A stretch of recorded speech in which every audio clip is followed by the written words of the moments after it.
pensión, de tenga lo que tenga, hasta que se agote el fondo. Y cuando tienes los 65 años, la pensión que le asignan como mínimo, ¿cuánto sería? 415. Menos 415. de eso no le pueden otorgar.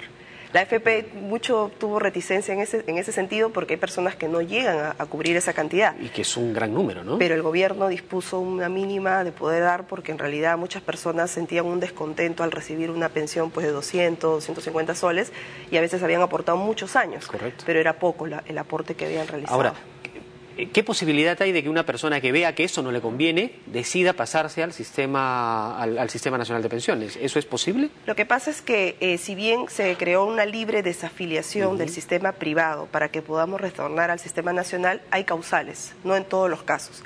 La primera es que haya habido una información errada o una desinformación. Si recordamos cómo fue la afiliación al sistema privado, nos daban tomatodos, nos daban polos, sí, pues. Y no se informaba para qué, cómo ibas a tener una pensión futura. Entonces, ante esas circunstancias, la AFP, y uno a través de la vía judicial, incluso si es que no quieren acceder, uno acredita que no fue informado adecuadamente y te pueden desafiliar.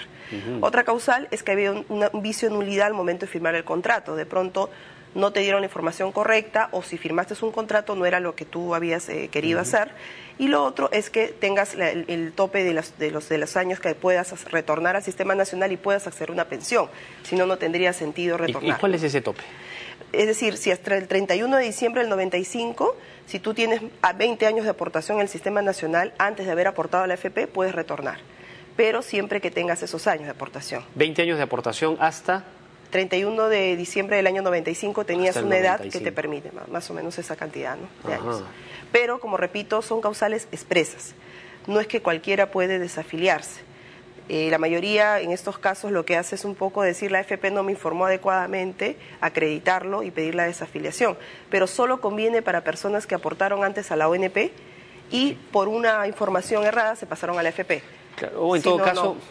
Es que lo que pasa que este es el gran problema que existe, ¿no?, con estas personas, porque aportan muy poquito, efectivamente habrán tenido muchos años, pero de repente siempre han estado recibiendo una pensión mínima, ganan 800 soles, 900 soles, sus aportes son mínimos, y entonces cuando llega su edad de jubilación, lo que les va a corresponder son 450 soles, 500 soles de pensión. Mejor hubiera sido en el Sistema Nacional de Pensiones, donde al menos le garantizan el mínimo vital, ¿no? Entonces... ¿qué hacer para que este beneficio se traslade en ese sentido? ¿Hay que hacerle un juicio a la AFP para lograrlo? Yo lo que haría es dar primero un consejo importante a todos los que trabajan o inician un vínculo laboral por primera vez. Todo trabajador tiene derecho, entre los primeros 10 días, a elegir el sistema nacional o privado. Y todo empleador está obligado a entregar un boletín informativo. Y este boletín informativo te explica ventajas y desventajas de cada uno de los sistemas. Tú con esa información tomas tu decisión y dices quiero el sistema nacional, porque en realidad mis ingresos no son altos. Yo digo, si una persona va a ganar menos de 1.000 soles, debería aportar en el sistema nacional, porque me va a garantizar que a futuro tengo una pensión decorosa. En cambio, si yo tengo más de 1.000 a 1.500 y superior, la AFP me conviene, ¿por qué? Porque en el sistema nacional tenemos un tope de pensión, que es 857. Aportes lo que aportes, no vas a percibir una pensión mayor. Con lo cual te ves limitado. Si tus aportes son sobre 5.000 y vas a recibir una pensión de 857, no sería algo que te convenga. Entonces, dependiendo de tus ingresos, tú tomas la decisión y dices, empleador, quiero afiliarme al sistema nacional o privado. Y una vez de esos 10 días, si tú no dices nada, automáticamente el empleador está obligado a afiliarte a una AFP de la más baja comisión, que ahora es Hábitat. Entonces, todo trabajador tiene el derecho de poder decidir. Lo que pasa es que falta desinformación. Como que no hay igualdad de condiciones, ¿no? Porque lo ideal sería que también el mínimo que ofrezca el Fondo Privado de Pensiones sea el mínimo que ofrece el Sistema Nacional de Pensiones y entonces las decisiones serían más justas. En todo caso, una señora nos ha llamado por teléfono, me comentan, y ella es una persona que tiene discapacidad y que recibe una pensión de 10 soles mensuales. ¿Es eso posible? En el sistema privado. Atención. En el sistema privado. Lo que tiene que hacer ahí es, bueno, tendríamos que analizar bien el caso, cuál fue el escenario de los aportes, en virtud de qué obtuvo la incapacidad, porque hay incapacidades que son del 50%, del 80%, del total, del 100%.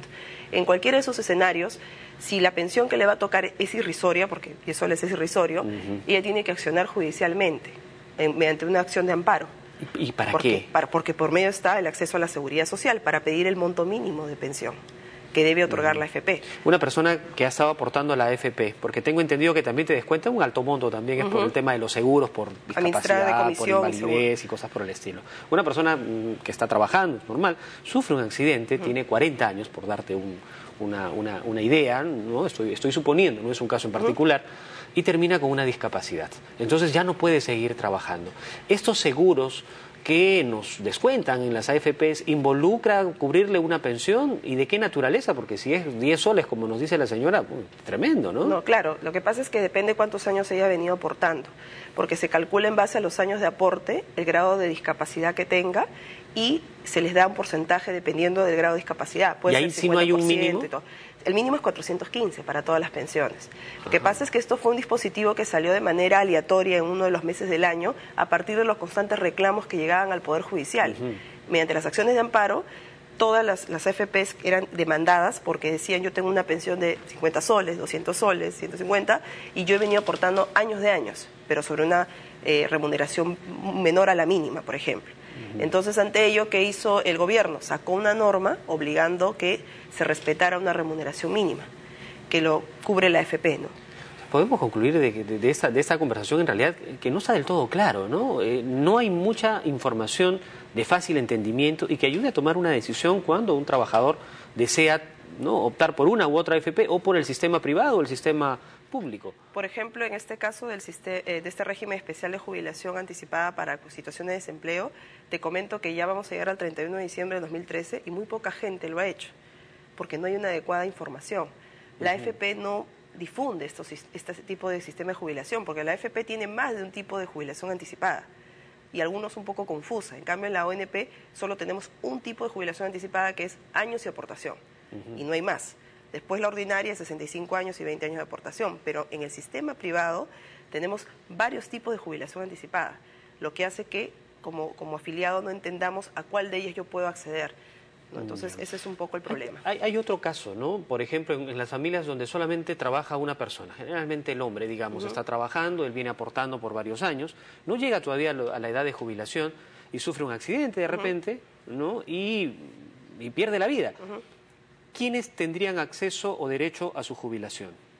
En el caso de la sobrevivencia, dependiendo igualmente, en el caso del sistema privado, como es un sistema de ahorro y de aportación, dependiendo de los años que ha aportado, hay una pensión de sobrevivencia a favor de la cónyuge, que de todas maneras la va a acceder, pero un porcentaje de lo que ha venido aportando el esposo hasta que el fondo se agote. De acuerdo. Y si podría cumplir los requisitos de una jubilación anticipada, la cónyuge, que en este caso termina viuda, ¿podría pedir la jubilación anticipada para hacer o tener derecho al total del fondo? No, porque la jubilación anticipada es un derecho personalísimo de la persona que aportó y como trabajador el afiliado. Es un derecho propio. En cambio, en el caso de la esposa que fallece, ya hablamos de una pensión de sobrevivencia, de descendientes. En el caso de la ONP también hay esta pensión. Lo bueno del sistema nacional, a pesar de todas las fallas que vemos, que no se entregan, demoran en entregar la pensión y todo, es que esta pensión es de por vida, no hasta que se agote un fondo, porque hay un sistema de distribución que el Estado cubre. En cambio, la AFP, esta viuda, ¿no?, va a recibir solamente hasta que el fondo se agote. Hasta que el fondo se agote. Así es. Ajá. Entonces estamos hablando de que hay todavía muchos vacíos o cosas difíciles de entender realmente de cómo funcionan las AFPs. ¿Qué se tiene que hacer? Yo como persona natural estoy interesado en saber, para poder tomar mejor decisión, ¿no? ¿Puedo ir a las AFPs? ¿Qué pasa si ellos no me atienden, me hacen hacer muchas colas? ¿Yo me puedo quejar? ¿A quién le puedo reclamar? Las sanciones las impone la SBS en este caso. Y para el caso de empresa las impone incluso el Ministerio de Trabajo cuando no hay una adecuada información o no aportas al sistema de seguridad social. Es importante anotar que los trabajadores independientes se ha suspendido por un año el aporte al sistema privado de pensiones y al sistema nacional, lo que significa que de acá a un año también vamos a tener esa obligación de hacer el aporte, que se ha sido suspendido porque se estableció que es una medida muy drástica, pero en adelante yo como consejo daría que nos acerquemos a la AFP y nos informemos que en base a nuestra remuneración cuánto sería un estimado a futuro de mi pensión para ver si cubre o satisface mis necesidades o como yo pienso vivir de acá a un futuro. Y que lo importante del sistema privado es que no te impide seguir trabajando. En cambio, en el sistema nacional tú puedes seguir trabajando, pero tienes el tope del 50% de la OIT que no debes superar entre tu pensión y tu ingreso o remuneración. Entonces, es inviable porque la OIT está a 3.700, entonces hay un tope. En el caso en el sistema privado no. Si yo tengo una pensión puedo seguir laborando y ya no aporto, ¿no? ¿Cuál es, para hacerse una idea, una persona que quiere recibir una pensión de 1.000 soles, cuánto debería de tener en su fondo para poder tener derecho a una pensión de 1.000 soles? ¿Cuánto debería tener en su fondo? Bueno, lo que pasa es que mucho depende de los factores de rentabilidad y a qué tipo de fondo en la AFP. Es decir, en la AFP, a diferencia de la ONP, no tenemos claro una cifra de cuánto tener en la cuenta individual, porque en la misma AFP tenemos fondos donde yo elijo dónde aporto y por ejemplo, tenemos un fondo 1 que es conservador, tenemos un fondo 2. De acuerdo, pero igual tienes un monto global siempre, ¿no? En algunos casos será más rentable, en otros casos menos rentable, dependiendo del tipo de fondo en el que estés más o menos, si son 10 años, podríamos hablar de 48.000 soles, 36.000 soles aproximadamente, 36, 48.000 soles, para que tengas una pensión de 1.000. De acuerdo, estamos hablando de 48.000 soles más o menos para tener una pensión de 1.000 soles. Es decir, si tengo el doble, podría yo acceder a una pensión de 2.000 soles. Así es. Digamos. ¿Qué pasa en el caso, siguiendo el ejemplo de la viuda, ¿no? La persona que fallece tenía 100.000 soles en la cuenta. Entonces, ¿cuánto sería la pensión de, no sé si es de viudez, tú dijiste un término, sí, sobrevivencia. de sobrevivencia que le tocaría a la esposa? Dependiendo de la discapacidad, lo mínimo son 50% de lo que le correspondería de pensión al afiliado de haber estado vivo. O sea, si a él le correspondía una pensión de 2.500, a ella le va a corresponder el 50% de esa pensión. Ya. Lo mínimo por lo que le puede corresponder. Pero si es que acredita que ella, por ejemplo, es una persona que va a ser la única persona que va a sostener su hogar y que su esposo aportó muchísimo más, de manera incluso voluntaria, podría llegar a ser hasta el 80%.